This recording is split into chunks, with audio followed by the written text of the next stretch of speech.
Good morning, good afternoon, good evening. The people of Zimbabwe should be celebrating. This is the beginning of the rainy season, and it looks like countrywide the country had some good rains. They are celebrating, yes, but they are also worried sick because the roads have become impassable. This is a problem that should have been addressed. The sorry state of our roads is not something that has come overnight. We've known this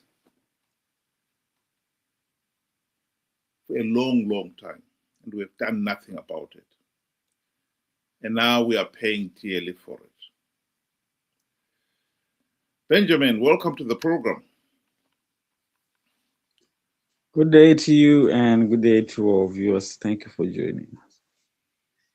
Zimbabwe's case is one that is very sad and shameful at the same time. You rewind back to independence when we inherited all this from the Smith government. All we just needed to do was maintain. The infrastructure was there. If I'm going to talk about building upon it, it would have been, a challenge, fine. But maintenance, basic maintenance, road is as a lifespan of give or take 20 years. And you have to add another layer or, service it so that it keeps going. And we neglected all that. This is why we're finding ourselves in this position where all major roads are all broken, are all in potholes, are all in a very poor state. And these are major roads. If you detour and take, other different roads, if they are still there, they are in a very, very terrible state.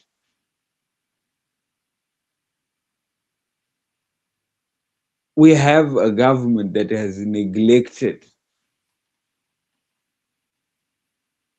its responsibilities for decades.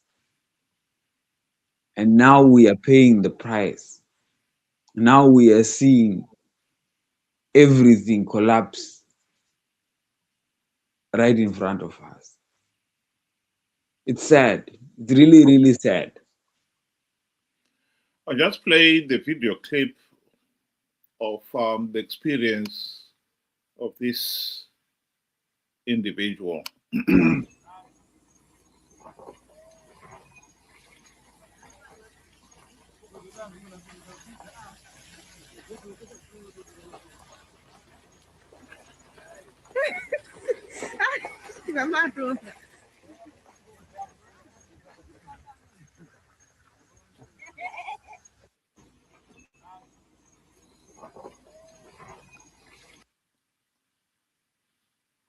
Can just barely make it out there.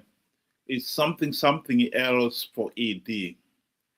So the vehicle would have been one of those that were given out by the regime to the ruling elite.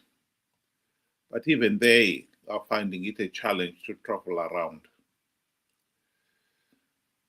The majority of ordinary Zimbabweans received bicycles, the war veterans particularly, during the spree of bribes of last year. And I would like to see them travel in some of those roads. The tragedy is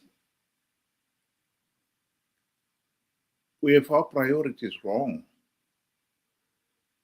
ZANU-PF has spent in the last year alone billions of dollars on bicycles for war veterans, boxes and boxes of sapatina chicken for povo, and for the ruling elite, vehicles and more vehicles. And meanwhile, basic services have been neglected, including our roads, hospitals, and schools. It doesn't matter how often we talk about this, these problems are not going away. And as long as Zimbabwe remains a pariah state, I think we can honestly say we are stuck. So we need to address the case of rigged elections and bad governance. I've said it before, and I'll say it once again. Free, fair, and credible elections are more than just a right. They are the essence of good governance.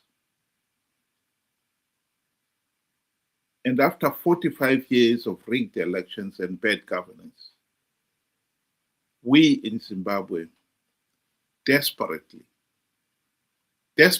need good governance. Ben, do you want to give your closing remarks?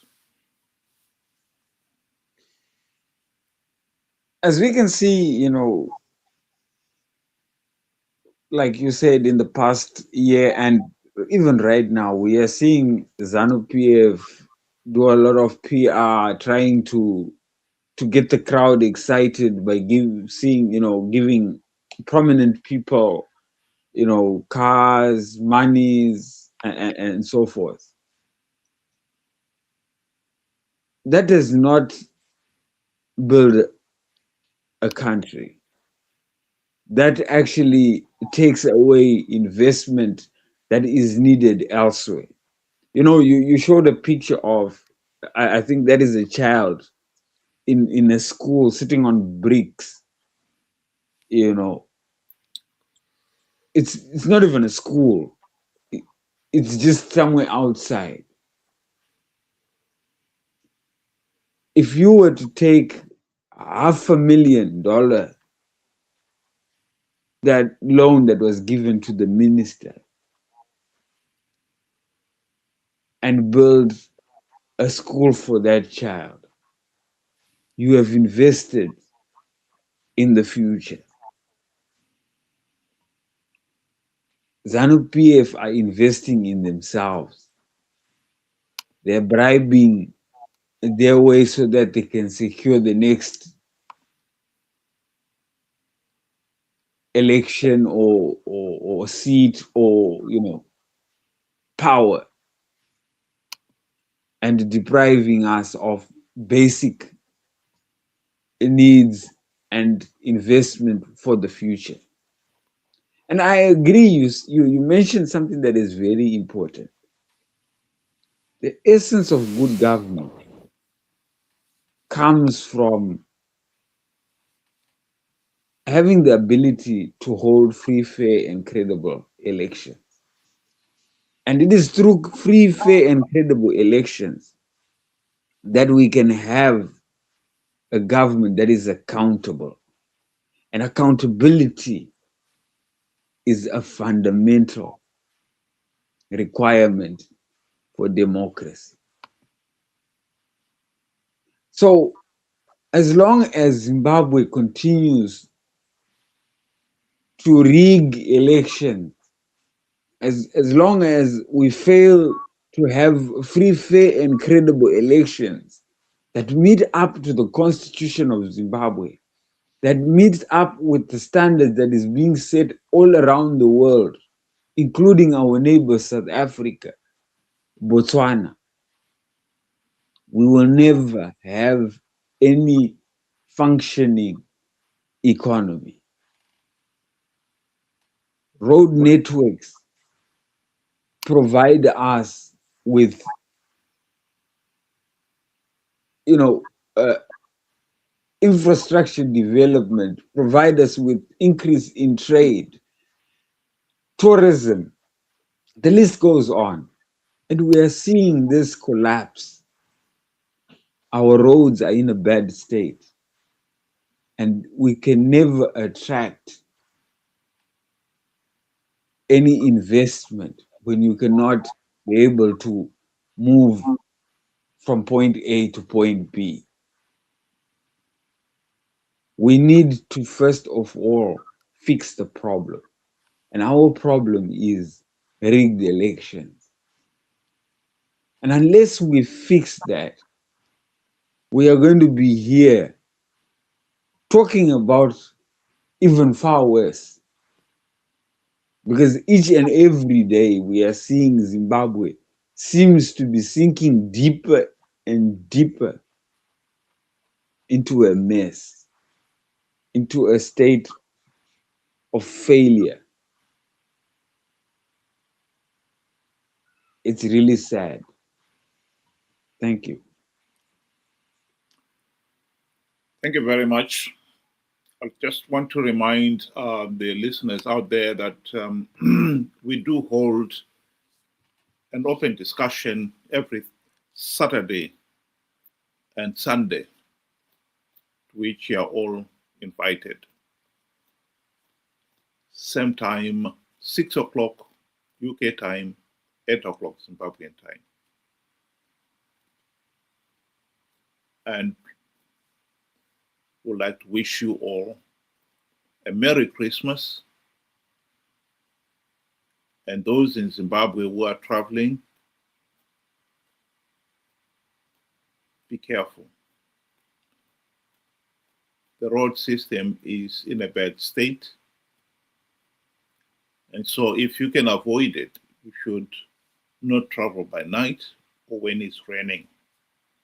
You don't want to be stuck in an area where you don't know anybody or where you cannot drive away. So again, once again, a Merry Christmas to everybody. And for goodness sake, we really need to do something about ending the case of rigged elections and bad governance. Good night.